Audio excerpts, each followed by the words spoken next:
Once upon a dream, void. That's not true, Philip said, going to her and kneeling down. He put his hand on her chin and turned her face so she was forced to look at him. His eyes were large and bright and passionate. I fell in love with Rose because she was happy and light-hearted. I fell in love with her because she was beautiful and as cheerful as the sunshine. I fell in love with her because I heard her singing with her beautiful voice, as carefree as a songbird. I fell in love with a girl who danced and twirled across the meadows like an angel of happiness. Aurora Rose listened to him. The words sounded sweet, and he obviously meant each one. But her chin felt awkward in his grasp, and she began to think about what he had said. "That's why you fell in love with me?" she asked, feeling a little bit of energy come back as she spoke, a little bit of anger rising through the sloth. "Yes," Philip said uncertainly. "Because I twirled? You were so beautiful when I came upon you, your hair sparkling in the sunlight. You fell in love with me as in wanted to spend the rest of your life with a silly girl you found spinning by herself in the middle of the woods?" "But," Philip said, "it wasn't just that." "No," she said. She snorted. "It was the singing and the cheerfulness." "You were the most beautiful girl I have ever met," he protested. "You were going to drop everything in your life for a pretty girl you thought was delightful?" "It was either you or a princess I hadn't even met yet," Philip pointed out. "You seemed like someone I could spend the rest of my life with." "Because I was given the gifts of song and beauty and grace," she spat. "It doesn't matter how you got them, it's who you are. I think you're going to run into some more trust issues here," the little girl interrupted. "Especially if you think you know Aurora, Rose, whatever." "It's not who I am," the princess said, ignoring the girl. "I am not cheerful and light-hearted. You caught me on a good morning when I was going mad with loneliness from living in a forest with 3 crazy aunts and overwhelming desire for a boy. Any boy. I was remembering a really great dream I used to have about meeting the perfect boy, which was as close as I'd ever gone to meeting a real boy, except for the young woodsmen and villagers my aunt so carefully kept me away from, and then suddenly, there you were, like out of my dreams." "I know," Philip said. "It was really perfect." "Listen to me," she said, trying to fight the weakness that was overtaking her again, as well as Philip's good-natured but not always insightful personality. "I spend many days in both worlds just lying around, more time than I spent twirling. The joy I felt when you came was more than I'd ever experienced at the cottage in the woods." "But it seems so idyllic," the prince said helplessly. "It was boring. Nothing ever happened, ever. I wanted to, I don't know, do things, see things. I don't even know what I wanted." "But isn't that normal? I know I felt that way." "You say you felt that way, past tense. What changed that?" "Well, I went to university and made lots of new friends and—" Philip trailed off. The princess shook her head and looked at the ground. The creepy girl gave a quiet laugh. "Oh, yes. Given your opportunities, perhaps she would have been all right, if she would have gone to a place where her other talents could have been trained, where she would have been forced to work and learn and make friends and go out into the real world. Honestly, even if she were raised normally, maybe she would be better in time and her sadness would become a passing stage in a farm family where there was work to do, things to learn and keep her occupied, or a village family where she looked forward to meeting boys at the dance every season, or even a royal princess who had charity work to organize and, I don't know, tapestries to sew, but she didn't just feel trapped, she was, and she didn't even know it. She just felt it." "You're speaking nonsense," Philip said. The phrase was so odd for him, Aurora Rose wondered if he had heard it often from someone else. "Everyone is sad once in a while. Rose is fine. She's not a sad person, or whatever you're trying to imply. You're filling her head with lies, demon." And with that he rose and looked away, then dealt a blow to the girls in the face with the pommel of his sword. It was horrible to watch. The rounded metal sank into the girl's nose noiselessly. There was no expected crack of cartilage or snap of bone. The girl's features simply crumpled around the middle like a pillow being crushed, and then her face slowly popped back into place. "Don't bother, Philip," the princess said wearily. It won't work, and besides, she's right. No, she's not, the prince cried. You're a happy, cheerful, beautiful girl, and she's trying to turn you into something you're not, to kill you with these ideas.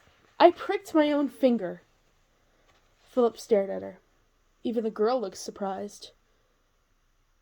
How does the story go? Aurora Rose asked tiredly. The fairies took me to the castle, where, sad about losing the love of my life, I sat alone weeping, and Maleficent cast a spell over you, Philip whispered. She hypnotized you, worked her evil magic on you until she controlled your thoughts, and led you to the secret room with the spindle where she guided your hand. She did open a secret passageway to a room with a spinning wheel. At least that's what I assumed it was, never having seen one before, the princess admitted. And yes, I think she did try to control my thoughts, but for goodness sake, she appeared like an evil green ball of fire and told me to follow her. Who would listen to an evil green ball of fire? A total idiot? But I had a pretty good idea of what was going to happen. The curse sort of gathered itself around me as midnight approached. I knew I was going to die or sleep forever or something, and I was completely fine with that. The prince's face was a study of shock and surprise. Philip, she said, searching for words. I had been by myself in the woods for 16 years, at least 5 years too long, and I had finally met you. You really were like someone out of a dream and came out of my dream and into my life. And then, as soon as that happened, it was over. It was like it was all on purpose. My aunts whisked me away on the night you were supposed to meet them and threw me into a whole new situation with parents I had never known and a wedding to someone I'd never met. Set for the very next day. It's too much. I wanted out. Death was better than living through that much disappointment. And sleep was more than welcome. Philip looked away from her to the ground, eyes bright with tears. Well, that was a deeply buried secret, the little girl said. Even I didn't know that. Why didn't you just run away? Philip cried. If you were so sad and scared and miserable. I don't know, the princess said, frustrated with herself. It didn't even occur to me. I didn't think to. The spindle seemed like the only reasonable option. No, there are always options other than killing yourself, the prince said, shaking his head. You could have, I don't know. And that's the nature of her, let's say, sickness. Her, well, me. The girl spoke politely, like a professor whose clever students had finally figured out the answer themselves. The mind traps itself. She couldn't see any way out. Everything seemed too hard, too difficult, too tiring, too unlikely, too prone to failure, too inescapable. With each pronouncement, Aurora Rose wilted. Each thing the girl said was absolutely true, had always been true. It was as if it had finally recognized by her mind and body as she said it. The familiar black lethargy came over her. The little girl smiled far too widely for her tiny features. Go to sleep, little princess. This world, any world, is too much for you. Aurora Rose felt her eyes become heavy. The ground seemed to grow up through her, both supporting her and pulling her down into its embrace. Between blinking images, she saw Philip struggling to reach her. It didn't seem he was trying very hard, though. He wasn't coming anywhere close to her. Maybe he was giving up too. Or possibly it was the black thorny vines that were snaking up out of the ground and wrapping around his limbs, holding him back. It didn't matter. Her eyes closed, filled with a permanent sap, and her limbs relaxed. She heard Philip rustling, but finally growing still. All was silence and peaceful blackness. And then a single sound. A quiet groan from the stalwart Philip, who never complained about anything. She cracked open her eyes. The prince was now lashed tightly to a tree by the veins, and they were still tightening. Thorns pressed into his flesh. His face was white, and he struggled to breathe, but was obviously losing that fight. There would be no rescue by him, or for him, or for the hundreds of people laying asleep in a castle somewhere in the real world. And it's your fault, Aurora Rose. Usually being yelled at, even by her own mind, only made her want to run away more, to escape into herself. She winced and shifted uncomfortably. There is an entire kingdom of people asleep, at Maleficent's mercy, depending on you to rescue them. This is your quest. This is your adventure. This was her quest. This was her duty. The little girl must have noticed something shifting in the princess's countenance. She barely moved, and another heavy black wave of lethargy crawled over Aurora Rose and pressed against her like a physical weight. What could one princess do against the powerful fairy? A fake world? An army of inhuman guards? What was the point in trying? She was only going to fail. And then a single image came forward and buried itself into the back of her eyes. Lady Astrid. Lady Astrid bleeding out on the floor, a once energetic and funny little woman reduced to a pile of lifeless flesh. Somewhere out in the real world her husband wouldn't even know that she had died yet. Aurora Rose began to struggle to her feet. Her legs felt like stone. Her arms ached like she was sick. She ground her teeth together, stepped forward and swung her sword. The girl deflected the attack, but stepped backwards as she did so. "You should give up," the girl whispered. Defeat loomed ugly and unavoidable around the princess. She staggered under the fear of failure.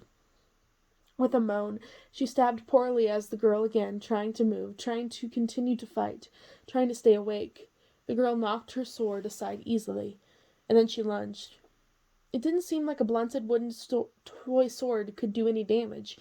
Its painted tip just grazed the princess's left thigh, but it sliced through her flesh like cloth. Aurora Rose fell back, gulping in pain. It looked like a clean cut, with the precision of a line and the immediate flow of blood. It felt like a jagged, ugly rippling of her skin and a pain of 1,000 swords dragging across her, like it had been made by a rippled knife Maleficent had used on Lady Astrid. The noise that came from her was an animal scream of pain. "You cannot destroy me," the little girl hissed. "I am you, princess. I am your sadness. I am your melancholy. I am your despair." She moved to lunge again. The princess just barely brought up her own weapon in time to block her. "You can't sword fight," Philip struggled to say with a few gulps of breath. "I know that," she shrieked, almost throwing her blade away. What could she do? Nothing. She has no useful skill, no strength, no... And then she stopped. Philip was looking at her desperately, meaningfully. She couldn't sword fight. He was right. He was trying to tell her something. So what could she do? The little girl waited patiently at the ready, knees bent, anticipating her next move. She probably didn't expect attack from something other than the princess, so... The girl suddenly stumbled backward as the rock grew out of the ground, right under her feet, like it was heaved up by frost, but quickly, making wonderful little grinding and crunchy gravel sounds as it rose. The girl steadied herself. "Clever," she said. "You..." Aurora Rose imagined another rock. The girl pitched forward, another and another and another rock. She concentrated on raising all of them in a circle around the girl's feet.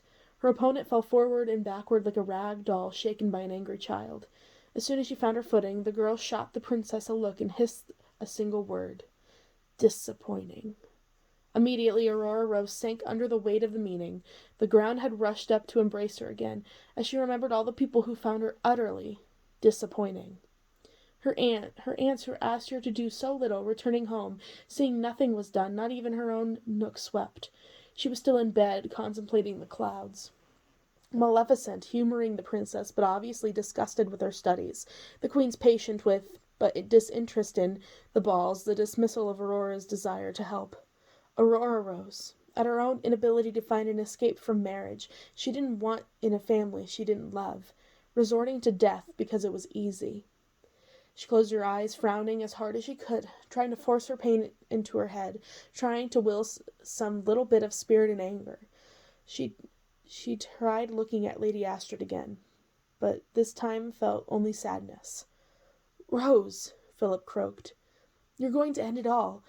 Thought you had lost me forever, but I'm here, always be here, for you, telling you not to go to sleep, to get up." The princess tiredly regarded the scene. The prince tied up in the background, the girl and her tiny sword, the tall, ancient trees growing up with forever surrounding them. The trees, which might have had something to do with her subconscious thoughts, her memories more solid, twice as many as a normal person had, twice as useless. The girl raised her wooden sword. "Rose!" Philip sobbed. There was a creaking sound, a very, very loud creaking sound. The girl looked around confused. Time became strange. It seemed to take forever for the infinitely tall, infinitely old tree to fall. The little girl looked back and forth anxiously, trying to find the source of the sound. There was a skip at the connected moments, like when a girl flickered out of existence, disappearing from one place and reappearing in another. The enormous tree was halfway down, and then mostly, and then it smashed solidly on top of the little girl, like brushing the princess's feet. Philip cried out in anguish. "Rose!" The depression and solemnness drained out of her as the demon hissed and bubbled and died. "I'm all right," she called back shakily. The exhaustion, pain, and weakness remained, however. "Was that you?" "Yes," she answered with a faint smile. She forced herself up, using some of her branches for balance. There was no sizzle of buried thoughts. The tree was dead. She apologized to the memory it represented. When she got close, she saw that, unlike the other trees in the rest of the forest, it was littered with bird holes and had large barkless patches of black, slimy wood. Not a healthy tree to begin with. What did it all mean? The trunk was too immense to go around, so she clambered on top. She paused there, balancing for a moment among the prickly dead pine branches, and surveyed the scene below her. It was a new perspective, seeing Philip from above. She filed that thought for later and carefully went down the other side. The upper part of the little girl's body was exposed. The tree had crushed the rest of it. Her limbs and head were turned at impossible, sickening angles, and a trickle of red blood leaked from the side of her mouth. Her eyelashes were long and golden, and it was hard to focus on the fact that she had just been trying to kill the prince and princess. In death, at least, she seemed almost like a normal little girl.